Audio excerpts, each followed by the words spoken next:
A nightmare for some Perth parents today. Yeah, well, daycare and kindy is a human petri dish, and you could be forgiven for thinking your kids would have less chance of catching something if you sent them to a certain lab in Wuhan.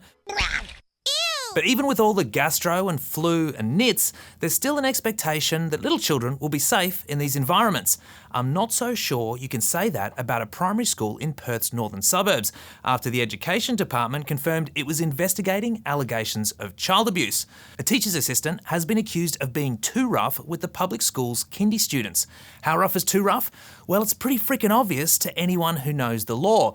Now, I know what you're thinking. Reading legislation with all its subclauses and such is so boring and confusing. I'm bored. But thankfully, the WA Education Department has made it real easy with a document called Physical Contact with Students. What are the cliff notes? I can sum up the rules when it comes to physical contact in 3 words. Don't do it.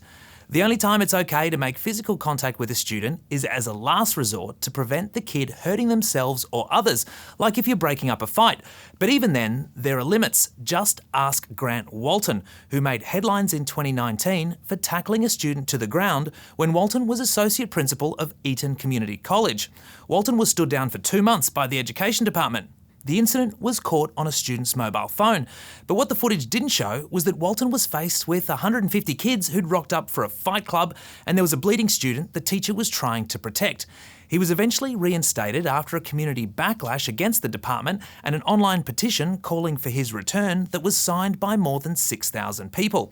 But even then, Walton was reprimanded and ordered to undergo further training around managing student conflict. So it's fair to say there's absolutely no excuse to get physical with a 4-year-old kindy student. What exactly do we know about this case? Well, we don't know a heck of a lot, but we know the allegations involve yanking on kids' arms and yelling in their faces.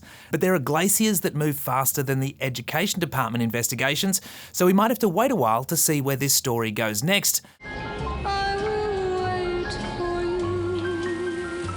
WA schools must be safe environments for everyone, and all this attention should ensure that at least one Perth school is a little safer from now on. The internet's not a safe place to be. When is child exploitation not child exploitation? Well, according to the social media platform formerly known as Twitter, it's okay to share images of child abuse if it makes you mad. What?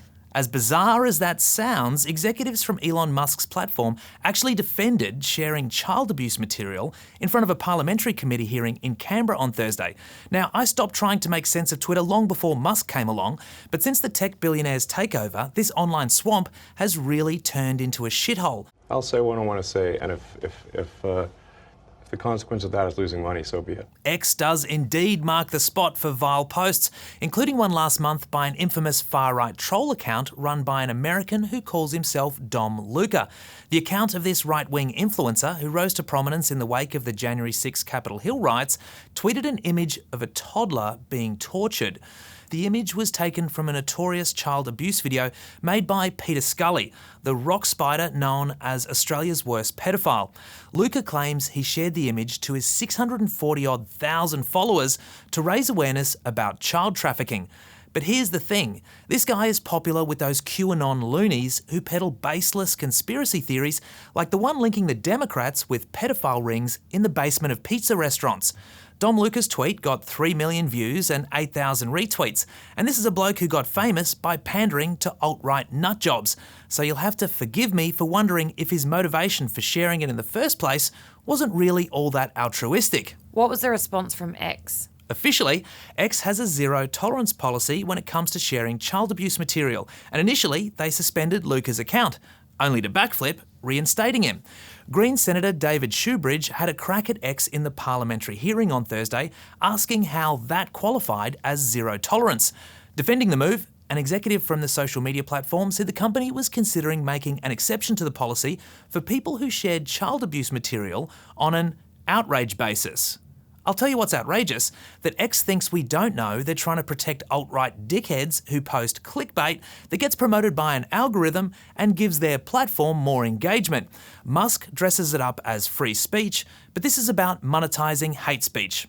And Elon, you can have that opinion on an outrage basis. Does the new K-Rudd portrait outrage you? Who knew smug was a colour?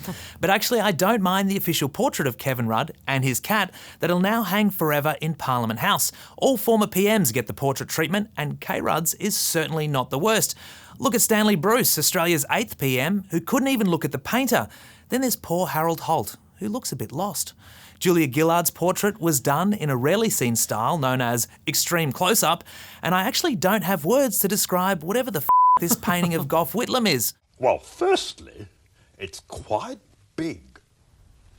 Well, may we say God save the Queen, because nothing will save the bloke who painted that thing. So yeah, compared to all of those, K-Rudd's portrait ain't half bad, especially given who the subject is. Just hopeless. I'm Ben O'Shea.